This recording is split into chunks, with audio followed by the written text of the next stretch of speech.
भाई रे नयन रसिक जो जागे, पार ब्रह्म अविगत अविनाशी कैसो कै मन लागे। इस पर चर्चा हो रही थी दोपहर में। नयन रसिक अगर जग जाए तो परब्रह्म में मन लग जाएगा। परब्रह्म कहाँ है? ब्रह्म का अर्थ होता है बड़ा, पर उसमें और विशेषण है।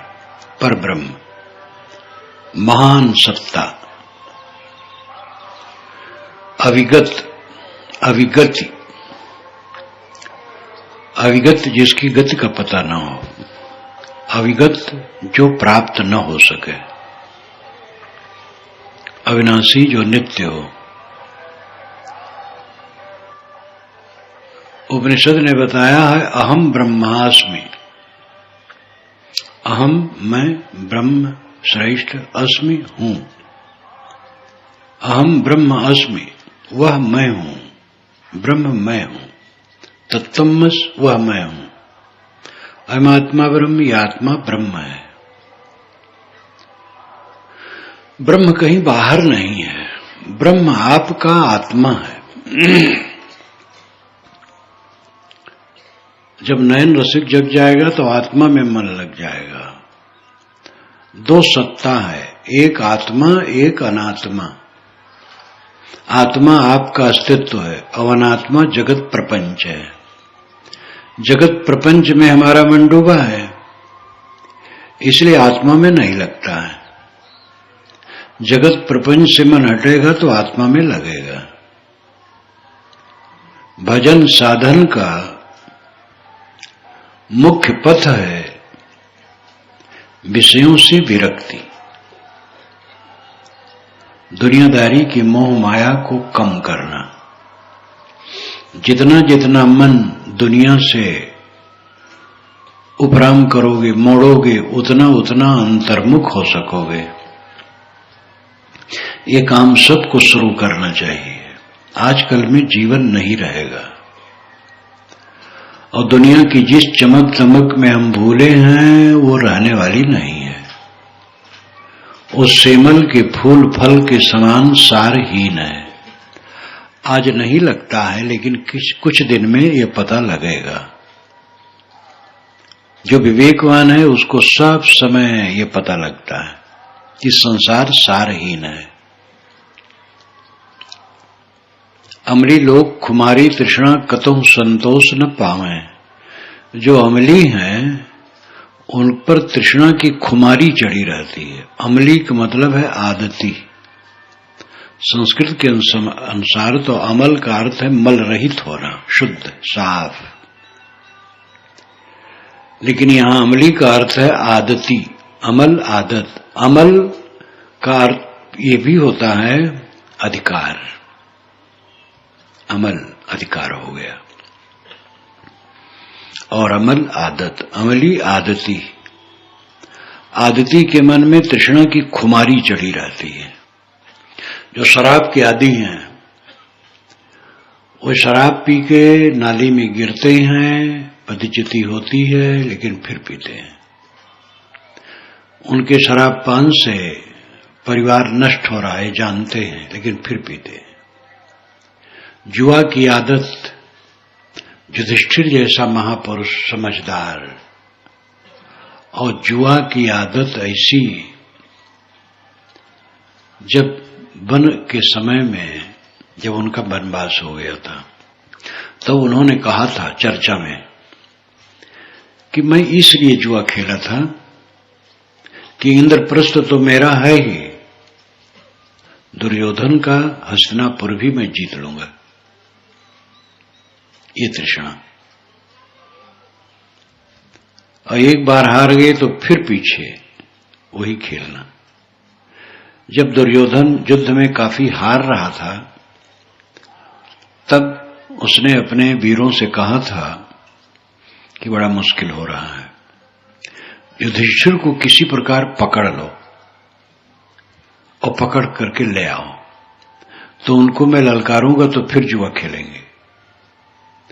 तो अब की बार फिर 12 बरस के लिए उनको वन में भेज दूंगा। इतनी दुर्गति के बाद भी वो जुआ खेल सकते थे, ऐसा दुर्योधन मानता था, लेकिन पकड़ नहीं पाए। इसके लिए पांडव पक्ष के लोग सावधान थे कि युधिष्ठिर कहीं पकड़े न जाए, नहीं पकड़े जाएंगे तो फिर जुआ में खेलने लग जाएंगे। युद्ध काल की बात है, जिससे निरंतर पतन हम देखते हैं वही काम फिर करते हैं। ये कितना घोर अज्ञान है। जरत पतंगी मोह बस मीन मांस के लोभ, जान बूझ हम विशेषो विस्मय कर यह मोह। पतंगी रूप के मोह में जलती है और मछली चारा में लगे हुए मांस खाने के लोभ में मारी जाती है। हम तो जानबूझ करके विषयों में कूद कूद करके जल रहे हैं। ये भरतर महाराज ने कहा है, उनका है वो संस्कृत में है, ये हिंदी में उल्टा है। अमरी लोग खुमारी तृष्णा, तृष्णा की खुमारी, तृष्णा का नशा चढ़ा रहता है। कतहु संतोष न पावे, उनको कहीं संतोष नहीं होता है। भोग से आज तक किसी को संतोष नहीं हुआ है। जो भोग करके वार पार करना चाहते हैं वे बुद्धि है। खा खा करके खाने की तृष्णा कहीं मिटती है? खाना दवाई के रूप में खाओ, भोग के रूप में नहीं। व्यवहार प्रेम पूर्वक करो, लेकिन अनासक्त होकर के करो। बाल बच्चों को पालो, लेकिन बाल बच्चों में मोह न करो। सबसे प्रेम का बर्ताव करो, लेकिन मोह न करो। थोड़े में अंतर है। प्रेम का व्यवहार होने से आपस में मधुरता होती है, और मोह का व्यवहार करने से अंधकार छा जाता है। फिर आगे कर्तव्य अकर्तव्य का ज्ञान भूल जाता है। काम क्रोध दोनों मतवारे, माया भरी भरी आवे। काम क्रोध ये दोनों मतवाले हैं, ये माया भर भर के आते हैं। काम मुख्य है, क्रोध और लोभ उसके इर्द गिर्द नाचते हैं। तीनों नरक का द्वार कहा गया है। काम क्रोध लोभ ये नरक के द्वार हैं। काम जब सफल होता है तो लोभ बढ़ता है, और काम जब असफल होता है तो क्रोध बढ़ता है। और जिसने काम को जीत लिया उसके क्रोध लोभ अपने आप शांत हो जाते हैं। लेकिन ये ध्यान रहे, काम का अर्थ एक ही नहीं है। जो स्त्री पुरुष जनित काम है, काम शब्द से लोग उसी को लेते हैं कि वही है, वो तो है ही। लेकिन किसी प्रकार की कामना, सांसारिक चाह काम है। अगर हमारे मन में ये हो कि लोग मेरा नमस्कार करें तो ये काम है। नमस्कार करेंगे तो हम खुश होंगे, नहीं नमस्कार करेंगे तो हम दुखी हो जाएंगे, और ये भी तृष्णा उत्पन्न करेगा। इसलिए काम का अर्थ केवल स्त्री पुरुष जनित संबंध नहीं है। जहां तक कामना है सांसारिक आकर्षण को लेकर सब काम है, और उसमें पूर्ति जब नहीं होती है तो क्रोध आता है, और जब पूर्ति होती है तो लोभ बढ़ता है। और काम क्रोध लोभ ये तिगड्डे में पड़ करके जीव चलता है। इसलिए काम पर संयम की जरूरत है। जो काम मुख्य है उस पर भी संयम चाहिए। संयम ब्रह्मचर्य जितना बन सके पालन करो। गृहस्थी में रह करके भी ब्रह्मचर्य का पालन करना चाहिए, अधिक से अधिक। ब्रह्मचर्य जीवन जब मैंने लिखा तो एक अध्याय उसके लिए रखा, गारहस्थ ब्रह्मचर्य, उसको मैंने यही लिखा था।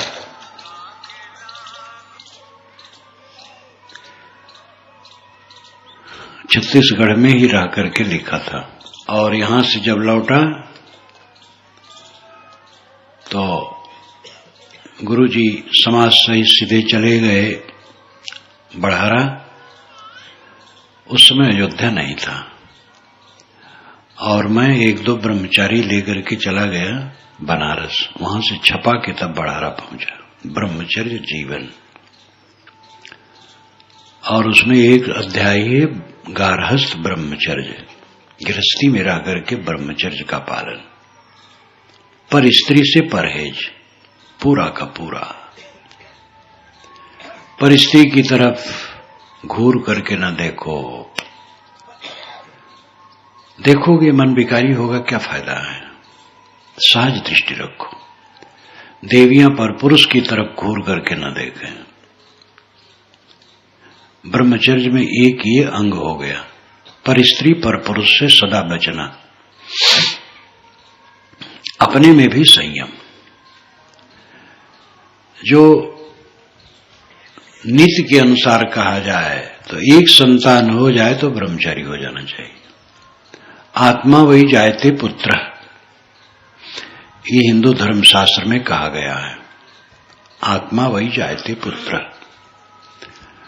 आत्मा ही निश्चित पुत्र के रूप में पैदा हो गया, इसका अर्थ है।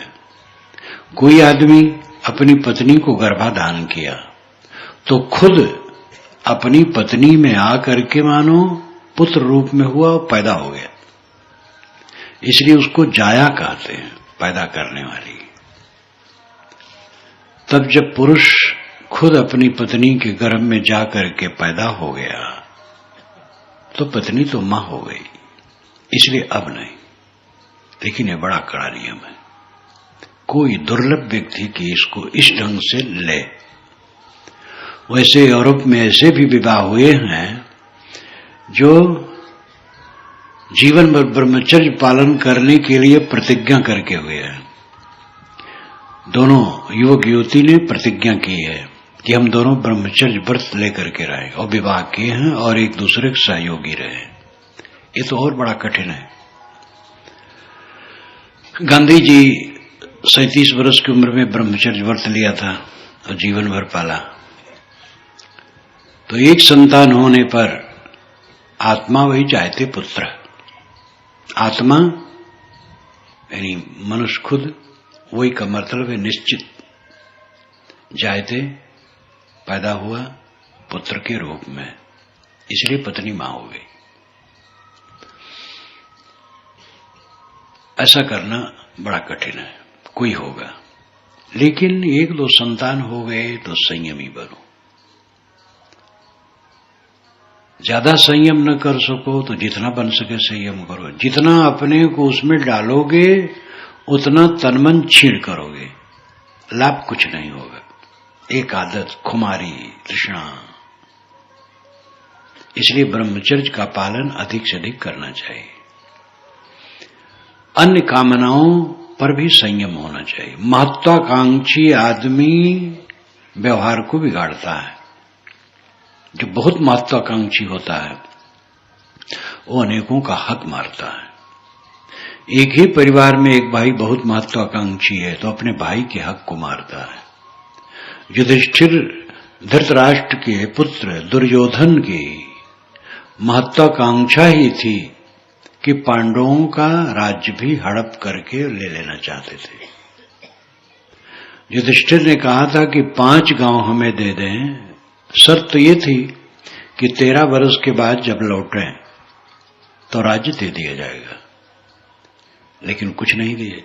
युधिष्ठिर ने कहा हमें 5 गांव दे दें, हम गुजर कर लेंगे। दुर्योधन 5 गांव भी नहीं देता था। कारण क्या था? वो समझता था कि जीतूंगा मैं, और ये भी सच था कि दुर्योधन जीतता। श्री कृष्ण महाराज पांडवों की तरफ से तो वो अपनी कूटनीति से पांडवों को जिताए हैं, सीधे नहीं जीत पाते। दुर्योधन का बल बहुत था, उसके तरफ 11 अक्षौणी सेना थी और इनके 7। स्वयं दुर्योधन बहुत कुशल था। भीष्म, कर्ण, द्रोणाचार्य, ये सब बड़े बड़े महारथी थे। भीष्म को छल से मारा गया है, द्रोणाचार्य को छल से मारा गया है, कर्ण को छल से मारा गया है, अंतिम में दुर्योधन को भी छल से मारा गया है। जब दुर्योधन को मारा गया तो बलराम वहां पहुंच गए हैं। बलराम ने बहुत डांटा है भीम को। श्री कृष्ण ने कहा कि कौरव पक्ष ने पांडव पक्ष के साथ दुर्व्यवहार किया है, इसलिए हमने भी छल से मारा है। छल से न मारते तो हम विजयी नहीं होते। तो बलराम ने कहा है तुम्हारी फिलॉसफी है, वो गलत है, और गर्म होकर के वो द्वारिका चले गए। तो पांडव सब उदास हो गए। तो दुर्योधन की विजय उसको हरदम दिखती थी। श्री कृष्ण ने अपनी चालाकी से सब काम करवाया। दुर्योधन यही समझता था कि 5 गांव दे करके इन पांडवों को जिलाना अच्छा नहीं है, युद्ध करें और सबको खत्म कर दें, बस स्वतंत्र राज्य। ये उसका पागलपन था। शत्रु मारने से शत्रु मरता नहीं है, शत्रु बढ़ते हैं। श्री कृष्ण महाराज ने कंस मामा को मार दिया तो समझे कि अब विजय हो गई, लेकिन श्री कृष्ण के पीछे भयंकर दुश्मनी शुरू हो गई। कंस की 2 पत्नियां थीं, अस्ति और प्राप्ति उनका नाम था, और वे जरासंध की पुत्रियां थीं। और जरासंध उस समय एशिया में बलवान था, भारत ही में नहीं। बड़े बड़े राजे महाराजे उसके अधीन थे। शिशुपाल जो श्री कृष्ण के फूफेजात भाई थे और जबलपुर के राजा थे, वे भी उनके जरासंध के बहुत बड़े सेनापति थे। श्री कृष्ण के ससुर जो नागपुर के थे भीष्मक, वे स्वयं जी हुजूरी करते थे जरासंध की। श्री कृष्ण से और युधिष्ठिर से बहुत से रजवाड़े चिढ़े थे, क्योंकि श्री कृष्ण ने अनेकों को रगड़ा था और युधिष्ठिर ने भी राजसूय यज्ञ में अनेकों को रगड़ा था। इसलिए वातावरण ऐसा बन गया था कि पांडव हारेंगे, परंतु श्री कृष्ण ने चतुरता से सब काम किया। ये तो अलग विषय हुआ। परंतु दुर्योधन की समझ कि एकदम समाप्त कर दो पांडवों को तो सुख से राज्य करो, और परिणाम यह हुआ पूरा विनाश। युधिष्ठिर भी जीते तो क्या जीते, कुल 8-10 लोग रह गए, दोनों पक्ष मिलाकर के खास लोग सब मार डाले गए। और युधिष्ठिर का चित्त जलते जलते वो शरीर छोड़े, हरदम उनको क्लेश। अब तो महाभारत का पूरा रूप आपके सामने आ जाएगा। महाभारत मीमांसा पुस्तक लिखी गई है और वो 4-5 महीने में जिल्द के रूप में आ जाएगी। 1000 पृष्ठों की होगी, सब आप समझ जाएंगे थोड़े में। और युद्ध विनाशक हुआ, सबके लिए अहितकर हुआ। युद्ध कभी सुखद नहीं हो सकता है। जो घर में कलह होता है घर को विनाश करता है। पति-पत्नी में अगर कलह है तो गृहस्थी दुखद है। पत्नी में कलह होने से घर में बुजुर्गों की सेवा नहीं होती है, और जो बच्चे होते हैं उनको अच्छे संस्कार नहीं मिलते हैं। पति-पत्नी प्रेम से हैं और घर का वातावरण मधुर है तो बच्चों को अच्छे संस्कार मिलते हैं और माँ बाप की सेवा होती है। देवरान जेठान अगर लड़ती हैं, सास बहू लड़ती हैं, ननद भावज लड़ती हैं, तो घर की लक्ष्मी चली जाती है। महाभारत में भी कथा आती है, बल्कि शरीर से एक स्त्री निकली। कथा तो बहुत लंबी चौड़ी है। बलि उस समय परास्त होकर के इंद्र पद से हट गए थे और इंद्र देव राज इंद्र हुआ था। तो ब्रह्मा के पास गया इंद्र और कहा कि मैं बलि को खोजता हूं, कहीं मिलता नहीं है, आप बताइए। ब्रह्मा ने कहा कि तुम गलत प्रश्न किए हो, ये सब नहीं पूछना चाहिए। किसी के पराभव को, पतन को सुख दृष्टि से नहीं लेना चाहिए। लेकिन अब बताओ तो झूठ नहीं बोलूंगा। गांव में जाओ, कहीं सोने घर में कोई जानवर बंधा हो, बैल, गधा, ऊंट, और उसमें जो बलवान हो समझ लेना बलि है। गए, एक टाटी के घर में एक गधा बंधा था। इंद्र ने कहा तुम बलि हो, मानो तुम ही बरसते थे और तुम ही तपते थे, तुम्हारी तरफ कोई नजर नहीं कर सकता था, तुम्हारी दिशा में सब नमस्कार करते थे, इतने बलवान तुम थे, आज तुम्हारी क्या दशा हो गई है, तुम्हें शौक नहीं होता है? तो बलि ने इंद्र को फटकारा है। न मालूम कितने इंद्र गधा हो चुके हैं, और तुम्हें भी होना पड़ेगा। और इतनी अच्छी सीख दी है, कहा मुझे कोई शौक नहीं होता, मैं जानता हूं कि माया स्थिर नहीं है, ऐश्वर्य स्थिर नहीं है। देखो दिग्विजय सिंह 10 वर्ष मुख्यमंत्री थे, आगे वो नहीं हो सके। इस समय जो हैं छत्तीसगढ़ में कब तक रहेंगे, इनका भी बदलेगा, सबका बदलता। बंगाल में 30 या 35 वर्ष कम्युनिस्ट ने राज किया, अब उनके हाथ से छूट गया। दुनिया का ऐश्वर्य आता है और जाता है। इतने में बलि के शरीर से एक सुंदरी स्त्री निकली। इंद्र ने कहा बलि से, ये कौन है? कहे मैं नहीं जानता हूं, उसी से पूछो, पूछना मन हो, न पूछना हो न पूछो। तो उसने पूछा, तो उसने बताया मैं लक्ष्मी हूं, मेरे कई नाम हैं, और मैं इनके यहां इसलिए छोड़ रही हूं कि ये दैत्य लोग पहले सदाचारी थे, संयमी थे, वेद पाठ करते थे, धर्म से रहते थे, और वृद्धों का आदर करते थे, बच्चों के पास प्रति स्नेह रखते थे, सबके साथ सुंदर बर्ताव करते थे, खिला के खाते थे, और जो सब खाते थे वही मुखिया लोग भी खाते थे, अलग भोजन नहीं बनता था। गृहस्थी का इतना सुंदर रूप बताया है लक्ष्मी ने, इसलिए मैं इनके पास थी। अब वो सब बातें खत्म हो गई हैं और इनमें बहुत बिगाड़ हो गया है, आचरण खराब हो गया, इसलिए मैं इनको छोड़ रही हूं। मैं एक जगह स्थिर नहीं रहती हूं, जो आचरण ठीक रखते हैं उनके यहां रहती हूं, जैसे आचरण खराब करते उनको छोड़ देती हूं। वहां पर गृहस्थी का बहुत सुंदर उपदेश है, और दैत्यों का पवित्र आचरण का वर्णन बड़ा सुंदर है, और उनकी गिरावट, इस सब का वर्णन है। तो ये दैत्य के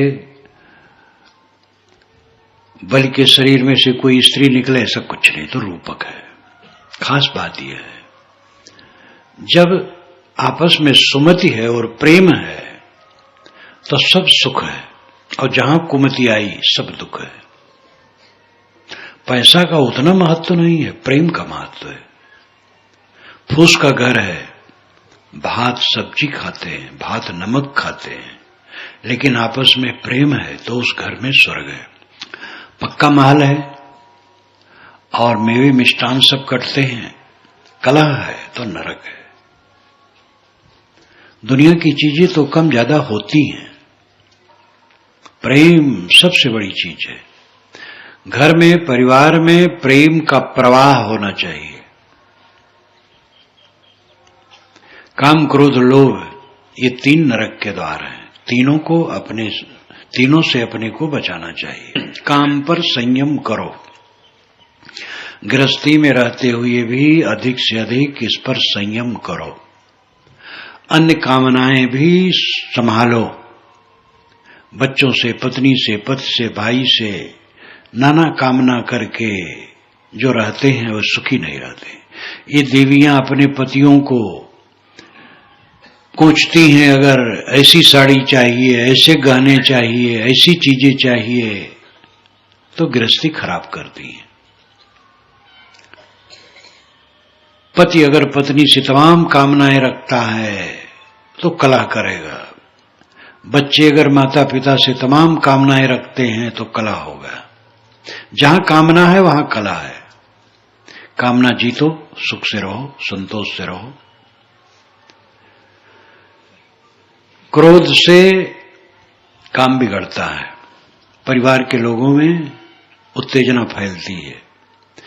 साथी से गलती हुई संभाल लो, दोषों को घटा करके अंदाजो, बढ़ा करके नहीं। दोष निकालने की चेष्टा ज्यादा होती है, सद्गुणों में दोष निकालना। पत्नी के सद्गुणों का वर्णन नहीं, बुराइयों का वर्णन।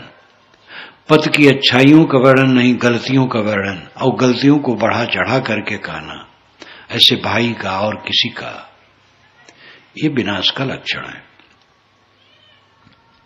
अपने साथियों के दोषों को घटा करके लो, बढ़ा करके ना लो, बल्कि दोषों को ढक करके सद्गुणों का प्रकाशन करो और उनको उत्साहित करके सन्मार्ग में लगाओ। पापान निवार्यत योजते हिताय गुह्यम निगोहित गुणान प्रकटी करोति आपदगतम जन जहाति ददाति काले सन्मित्र लक्षणम इदम प्रवदंत संता। पापान निवार्यत, अपने साथियों के पाप का निवारण करे। अगर हमारे साथी में गलती कोई हो रही है तो समझा बुझा करके उसको रास्ते पर लावे और अच्छे मार्ग में चलावे, ये पहला काम है। योजते हिताय, अच्छे मार्ग में लगावे। बच्चों को भक्ति में, ज्ञान में, सदाचार में लगावे। आप लोग देवी देवता जितने हैं, ज्ञान के ग्रंथ पढ़ें, रोज ध्यान करें, चिंतन करें और बच्चों को उसमें लगाएं। बच्चे स्कूल में पढ़ते हैं, अच्छा है, 15 मिनट के लिए बैठा लो और बच्चों से कहो बेटा ये प्रसंग पढ़ो, वे पढ़ेंगे, आप सुनो, और पढ़ने के बहाने वे भी उसको समझेंगे, कोई नुकसान नहीं होगा।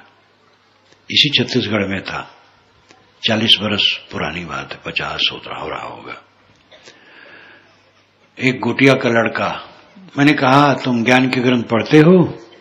तो चुप ही रहा।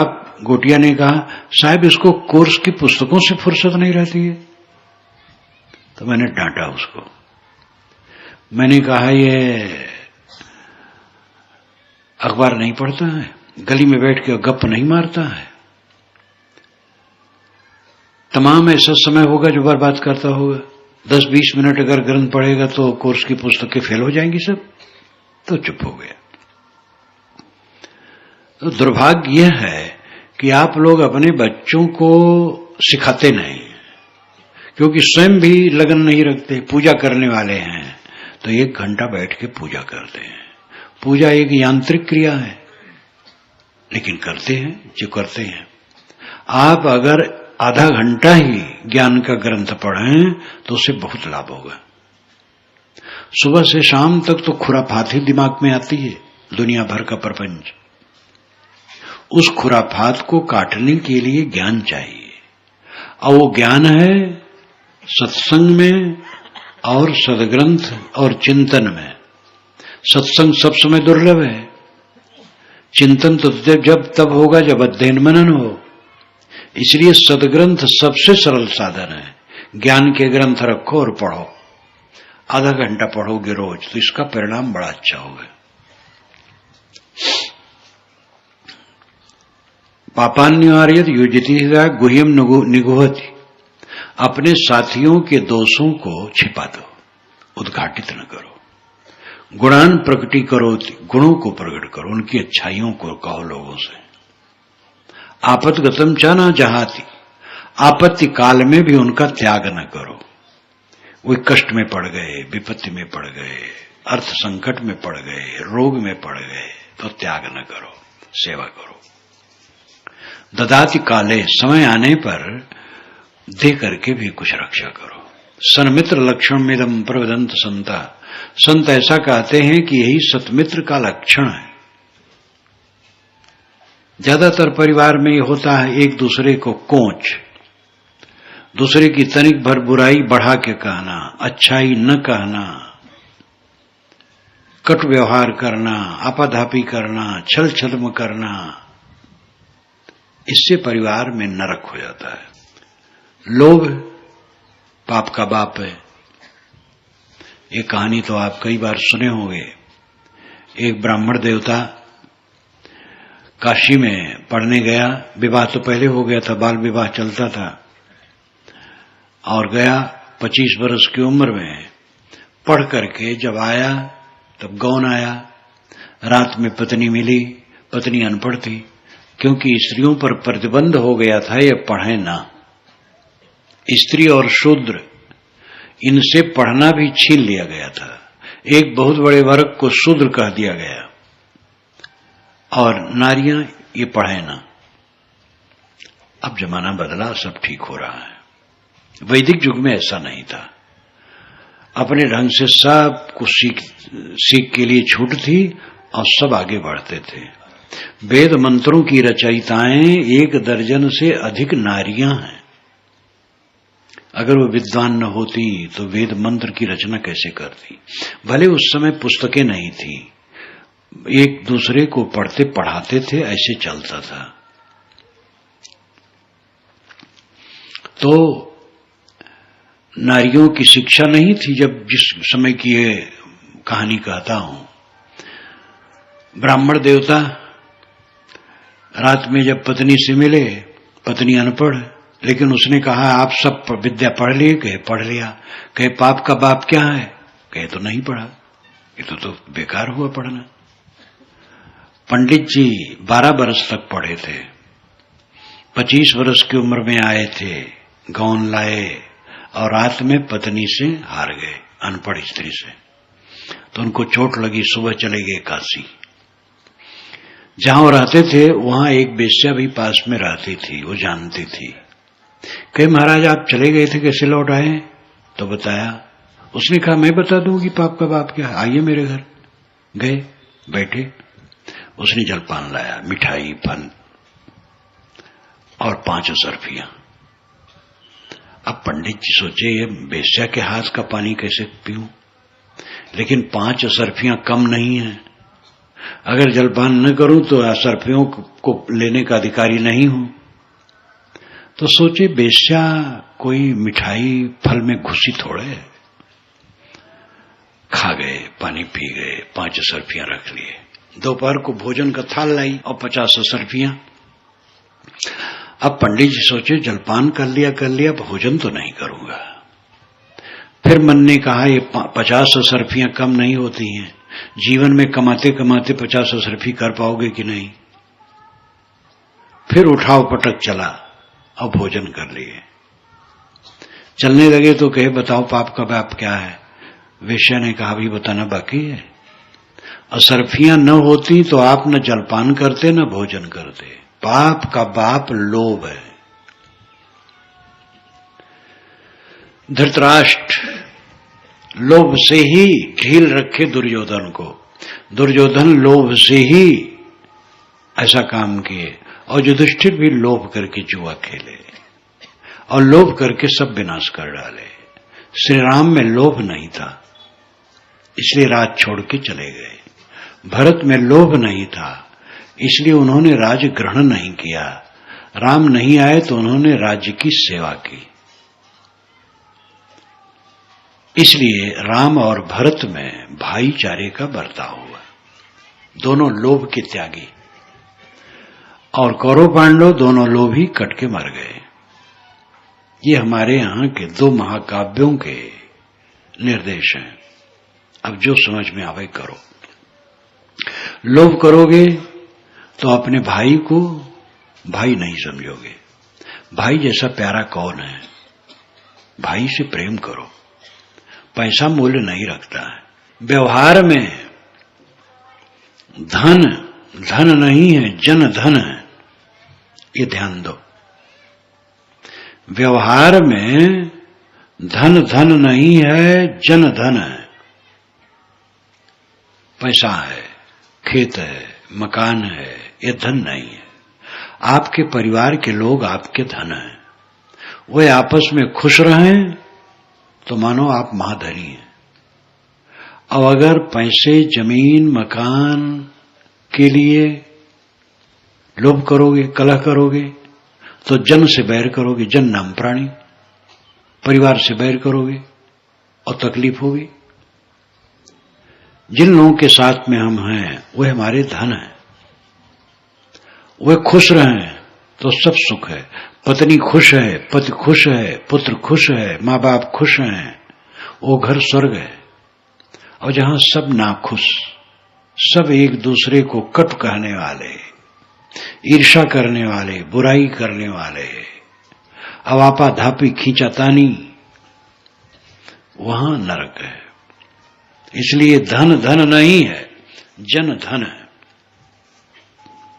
अगर देवियों की नैहर से लड्डू आवे तो चालाकी करके अपने बच्चों के लिए, अपने लिए अलग न रखें।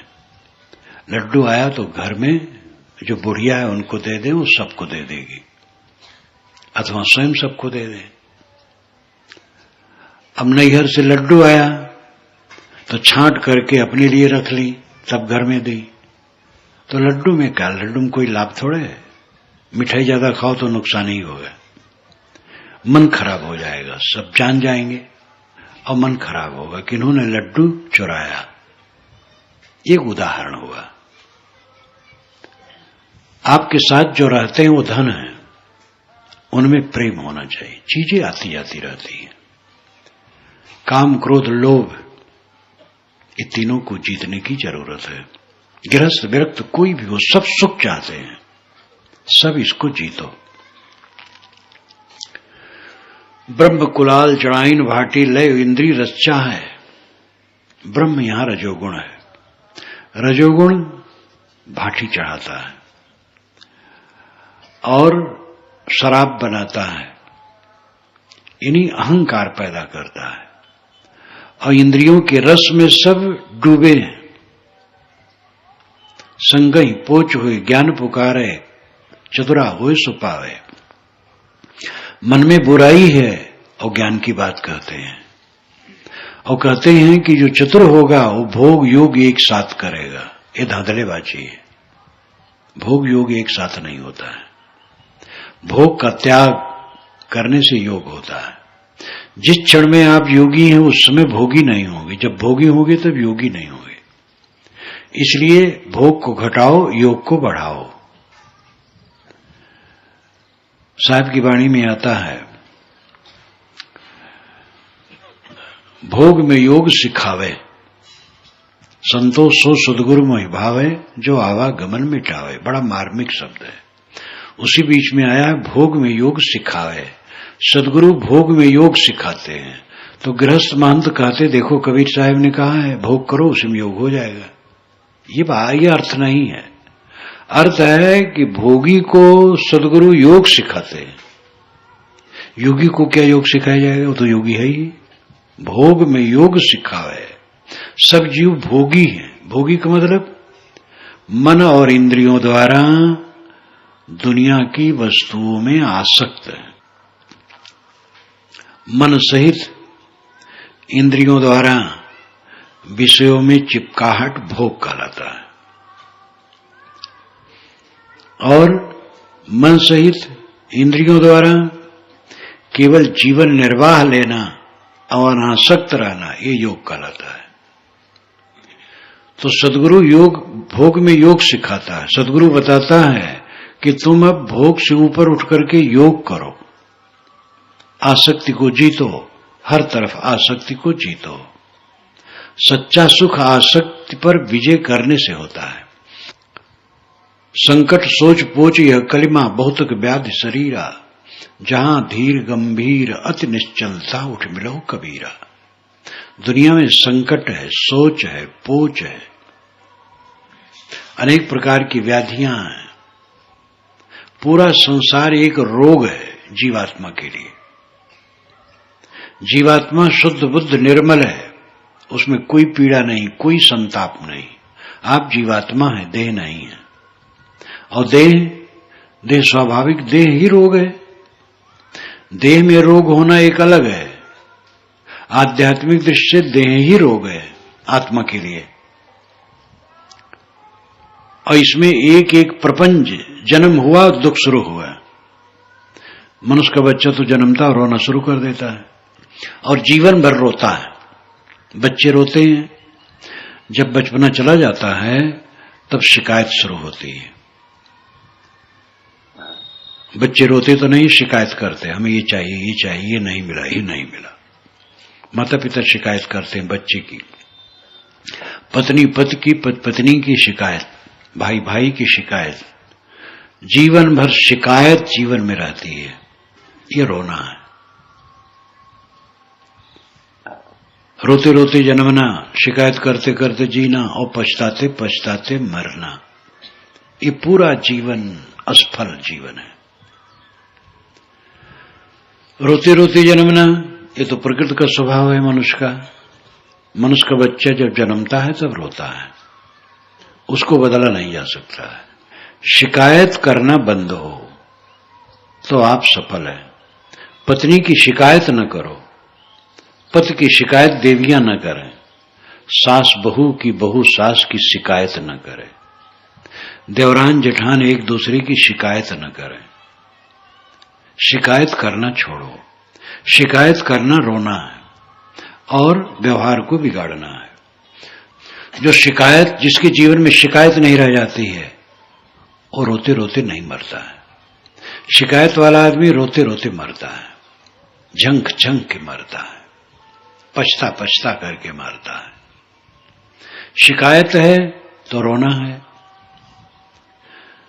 भोजन जैसा चाहिए नहीं मिलता है, बढ़िया चावल नहीं खाने को मिलता है, घी दूध नहीं है। एक पंडित जी मिलने आए, बहुत पुरानी घटना है, 60 वर्ष हो गई होगी। शाम रात का टाइम था, थोड़ा वही भोजन का टाइम था। मैंने कहा भोजन हो गया? कहे क्या भोजन हो गया, पहले घी ना पीछे दही, कौन हाल भोजन के कही। ये और क्षेत्र में कहावत करते हैं लोग। पहले घी ना पीछे दही, कौन हाल भोजन के कही। भोजन की शुरुआत में घी नहीं मिला और भोजन के आखिर में दही नहीं मिला। क्या भोजन कहूं। अब घी और दही बड़े हो गए और वो छोटे हो गए। घी दही मिले उसको भी थोड़ा खा ले, अगर प्रतिकूल न हो तो। जो मिले वो सब कुछ है, तब आनंद होगा। दाल भात घी दही दूध दही मिले, थोड़ा थोड़ा खा ले। दाल भात मिले खा ले, दाल सब्जी मिले प्रसन्न, दाल नमक मिले, भात और नमक मिले प्रसन्न, जो हो प्रसन्न। शिकायत करने से वो चीज थोड़ी आएगी, जो है सो है। कोई कष्ट हो गया तो शोक करोगे तो कष्ट दूर होगा, कष्ट और बढ़ेगा। शोक न करो, दुख न मानो। अपमान अनादर हो गया, हो गया। जो हमारा अनादर और असम्मान और असम्मान करके लाभ लेना चाहते वो लाभ ले ले, हमें कोई चिंता नहीं। श्री विशाल साहब से जब कोई कहता कि साहब अमुक आपको गाली देते हैं, तो कहे हाँ उनका कोई लाभ होगा, बस यही कहा और कुछ नहीं, उनका कोई लाभ होगा। तो हमारी प्रशंसा करके, हमारी निंदा करके कोई लाभ लेना चाहे ले ले, हमें क्या तकलीफ है। अपने को जीत करके जियो, हार करके सब जीते। तनिक तनिक बात पुछ पुछ पुछ मन करता रहता है, हरदम भिल्ल भिल्ल लोग रोते रहते हैं, ये नहीं मिला, वो नहीं मिला, वो नहीं मिला, वो नहीं मिला। अरे जो मिला है वो राजकाज है, बहुत है। सब समय प्रसन्न रहना सीखो। लड़का आदर दे, धन्यवाद दो, अनादर करे, धन्यवाद दो। लड़का सेवा कर दे, धन्यवाद दो, अवज्ञा कर दे, धन्यवाद दो। लड़के की शिकायत न करो। शिकायत करते करते व्यवहार खराब हो जाता है। दुनिया में संकट है, विपत्ति आती है, प्रिवियोग होता है। लंबी उम्र एक की थी, महाभारत में सब बातें आई हैं। आपका पारक सिद्धांत महाभारत में काफी है। सांख्य, प्रज्ञा और आन्वीक्षिकी, इन 3 नामों से पारक सिद्धांत उसमें काफी भरा है। शांति पर्व में तो खूब है।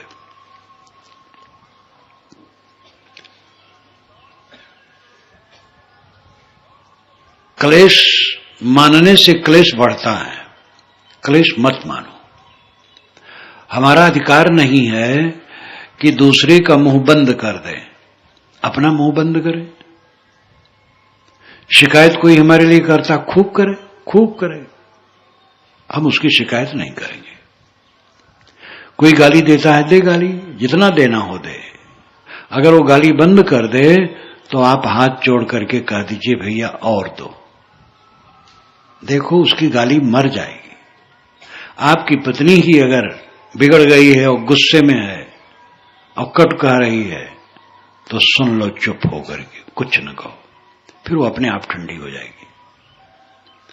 अब आप लोग तो ज्यादा गर्म रहते हैं, ये देवियां बल्कि सहती ज्यादा हैं। तो देवियां भी अगर देवता गर्म है तो सह लें, सहना सीखो। और घटनाएं समय से आ जाती, प्रिवियोग हो जाता है, धन घट जाता है, अपमान हो जाता है, लेकिन वैसे नहीं रहेगा, सब बदल जाएगा। शोक करने से समस्या का समाधान नहीं होता, समस्या और बढ़ती है, ये ध्यान दो। संकट, सोच, चिंता, पोच, बुराइयां, कलिमा, कालुष्य, बहुत व्याधि शरीर में बहुत व्याधियां आ जाती हैं। जहां धीर गंभीर अति निश्चल तां उठ मिलो कबीरा। साहब कहते हैं जहां धीर गंभीर अत्यंत निश्चल हैं वहां उठ करके मिलो। ऐसे मनुष्य हैं जो धीरवान हैं, चाहे वो गृहस्थी में हो चाहे विरक्ति में हो। गृहस्थी में है, स्त्री है, पुरुष है, अगर वो धीरवान है, अपमान पाकर के किसी का अपमान नहीं करते हैं, गाली पाकर के प्रतिक्रिया में गाली नहीं देते हैं, दुश्मन किसी को नहीं मानते हैं, उससे कोई दुश्मनी करे लेकिन वो दुश्मनी नहीं करते हैं, उत्तेजना में नहीं आते, क्रोध नहीं करते, प्रशांत रहते हैं, अपने विरोधी का भी हित चिंतन करते हैं। ऐसे लोग धीरवान हैं। संत वेश में हो, गृहस्थी में हो, स्त्री हो, पुरुष हो, ऐसे लोग धीरवान हैं। तहां उठ मिलो, उठ करके वहां मिलो। उठ करके मिलने का मतलब है विनम्र हो करके।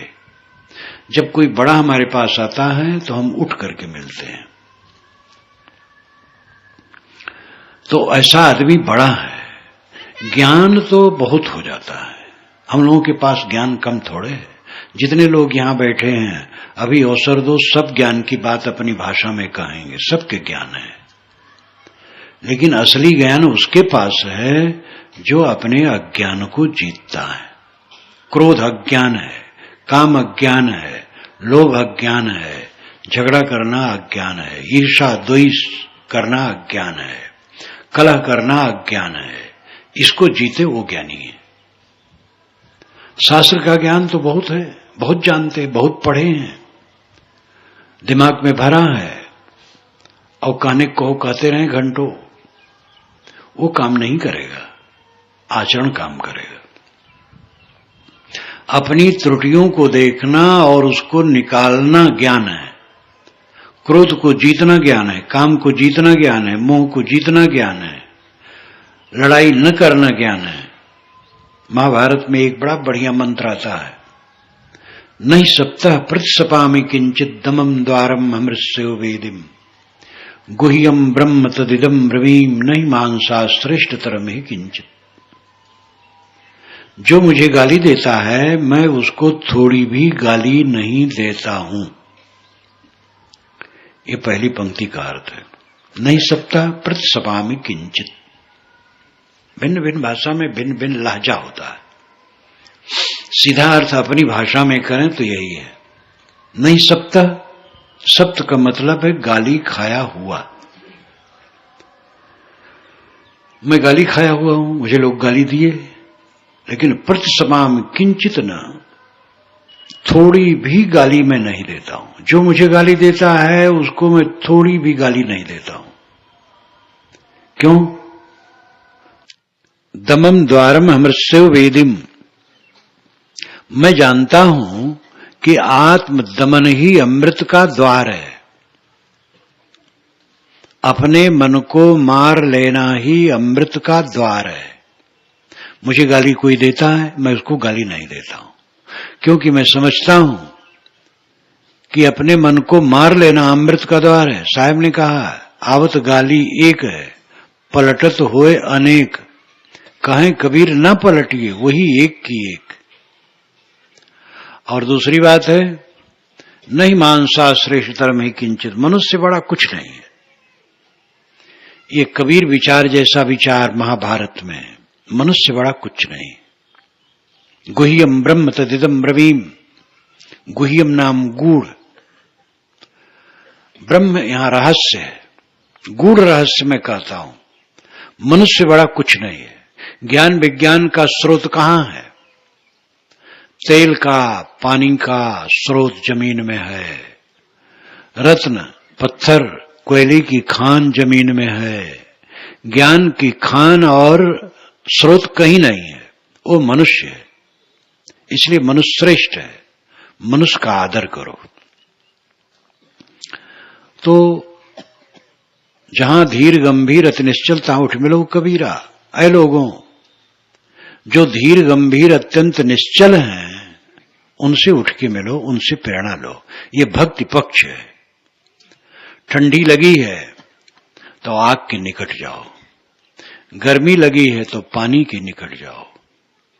मन संतापित है तो ऐसे के पास जाओ जिसका मन संतापित नहीं है।